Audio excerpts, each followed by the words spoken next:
ত্রিপুরার বর্তমান মুখ্যমন্ত্রী মানিক সাহা ত্রিপুরার ঐতিহ্যকে আরও এক ধাপ উঁচুতে নিয়ে গেলেন।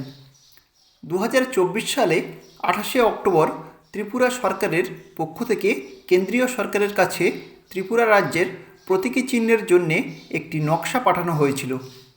প্রসঙ্গত বলা যায়, 2024-এর আগে ভারতের অন্যান্য রাজ্য যেমন আসাম, বিহার, ছত্তিশগড়, গুজরাট, হরিয়ানা, কর্ণাটক, কেরল, মধ্যপ্রদেশ, মহারাষ্ট্র, মেঘালয়, নাগাল্যান্ড, উড়িষ্যা, রাজস্থান, উত্তরপ্রদেশ, উত্তরাখণ্ড, পশ্চিমবঙ্গ প্রভৃতি রাজ্যের নিজস্ব সরকারি প্রতীক চিহ্ন থাকলেও ত্রিপুরা সরকারের কোনো সরকারি প্রতীক চিহ্ন ছিল না। তবে এই বুধবার ত্রিপুরা রাজ্য তাদের নিজস্ব প্রতীকী চিহ্ন পেল।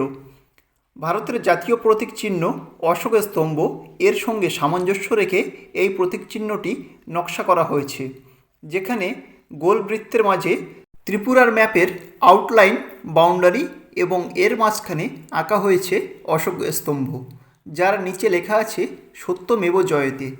আর ত্রিপুরা ম্যাপের বাইরের অংশে গেরুয়া রং দিয়ে নকশা করা হয়েছে এবং গেরুয়া রঙের বাইরে সাদা ও সবুজ রঙের আরও দুটি বৃত্ত আঁকা হয়েছে, অর্থাৎ ভারতীয় জাতীয় পতাকাকে তুলে ধরা হয়েছে এখানে।